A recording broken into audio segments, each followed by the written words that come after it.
আজকের গল্প শীর্ষেন্দু মুখোপাধ্যায়ের লেখা কিশোর চোর ও হাসির গল্প সমগ্র থেকে নেওয়া রাতের অতিথি।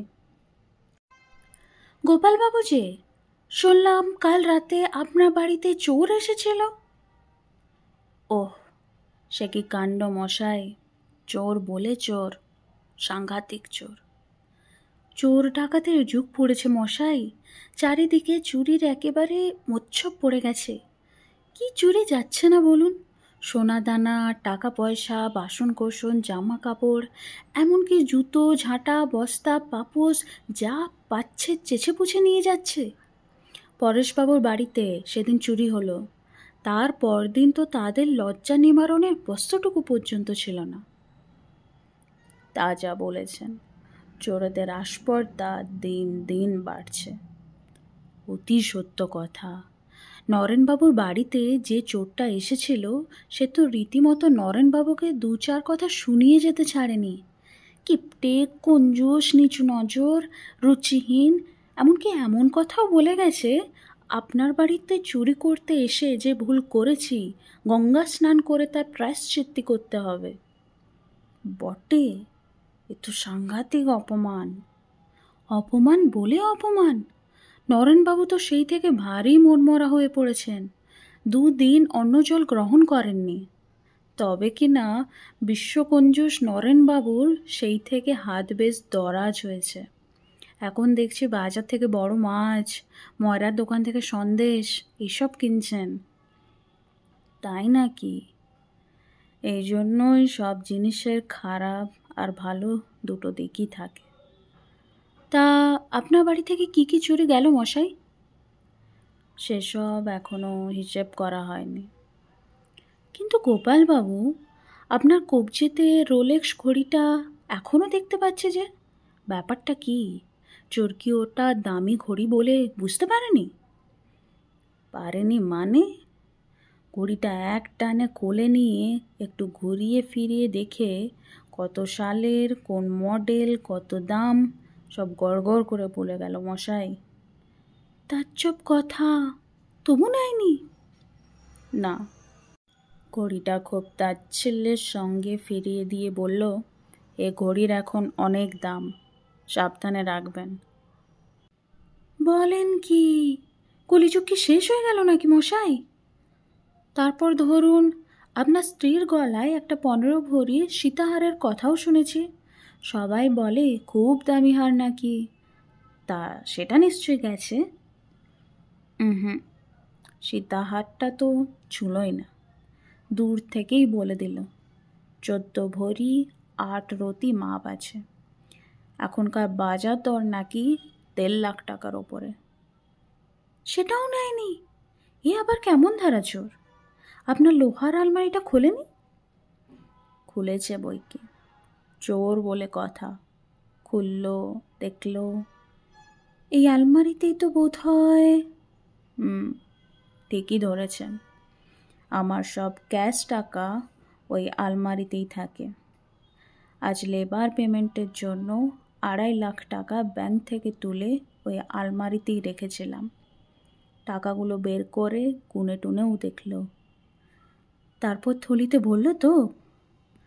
হ্যাঁ, থলি তার সঙ্গে একটা ছিল বটে, রকস্যাকের মতো একটা ব্যাগ। ভরার উপক্রমও একবার করেছিল। তারপর নিজের মনে না থাক বলে যেমন ছিল তেমনি আবার আলমারিতে সাজিয়ে রেখে দিল। 2.5 লাখ টাকা! চোর 2.5 লাখ টাকা হাতে পেয়েও নিল না মশাই? আমারই তো হাত কামড়াতে ইচ্ছে করছে। কিন্তু আপনার সেই দুবাই না তেহরান থেকে আনা হীরের কালেকশনটা? লোকে বলে পূর্ব ভারতে আপনার মতো হীরে কালেকশন আর কারোর কাছে নেই। ঠিকই বলে। আমি বহুকাল ধরেই হীরে কালেকশন করে আসছি। এটাই আমার নেশা। রেয়ার সব হীরে মশাই, রেয়ার, লাখ লাখ টাকা দাম। তা সেসব কি ছাড়তে পারে? ছাড়েও নি। আমাকে দিয়ে জোর করে সিন্দুক খুলিয়ে সব আঁতিপাতি করে দেখেছে।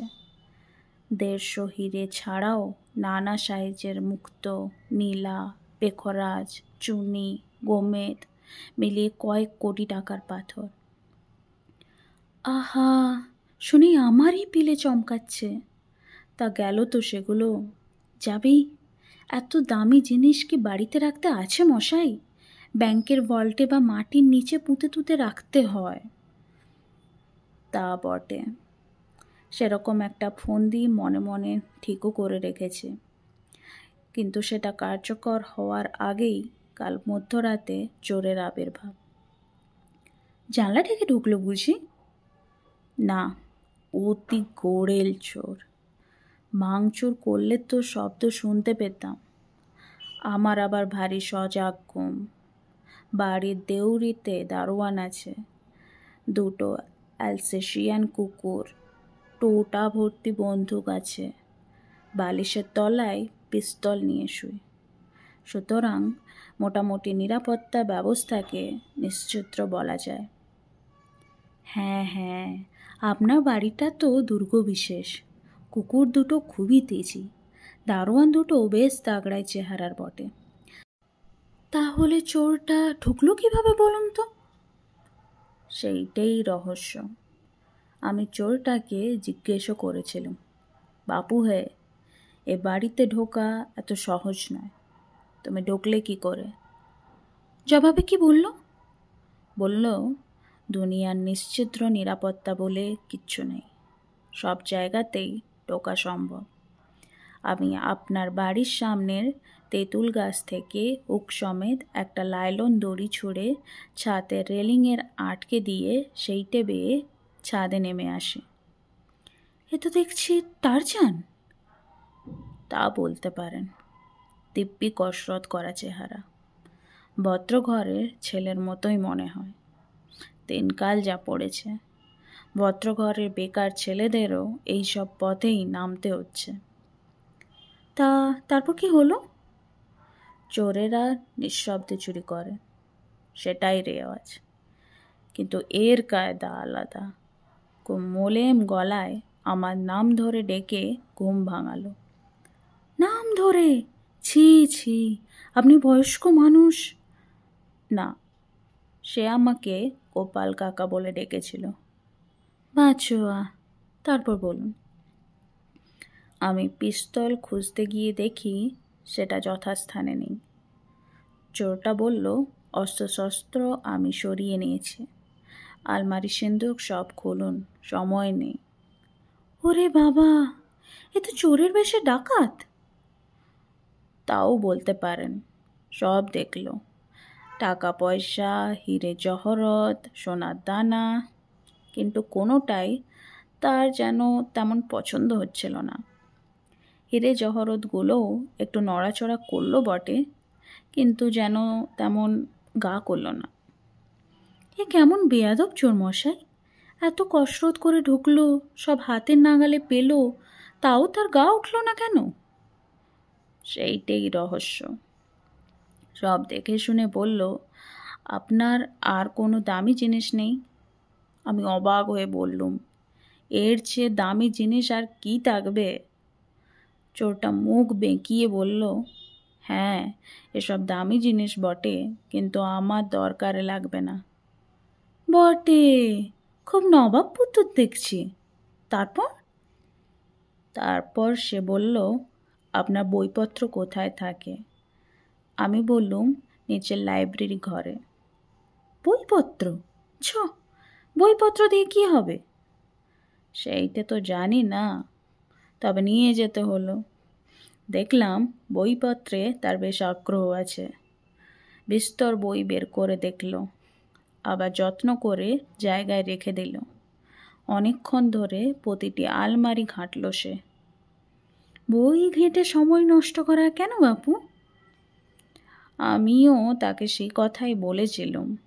সে বলল, ও আপনি বুঝবেন না। তারপর বললে বিশ্বাস করবেন না। খুঁজে পেয়ে সে একখানা বই বের করলো, বেশ পুরনো বই। নাম নীলবসনা সুন্দরী। কার লেখা জানি না। বইপত্র পড়ার অভ্যাস আমার নেই। বাপ দাদার আমল থেকেই ওগুলো পড়ে আছে। বসনা সুন্দরী। তা সেটা কি করলো? সেটাই চুরি করলো মশাই। বলল এটা চুরি করতেই আমার আশা। শুধু একটা বই? হ্যাঁ, বইটা নিয়ে সে হাওয়া হয়ে গেল মশাই। আশ্চর্য, এমন আহাম্মক আর দেখিনি।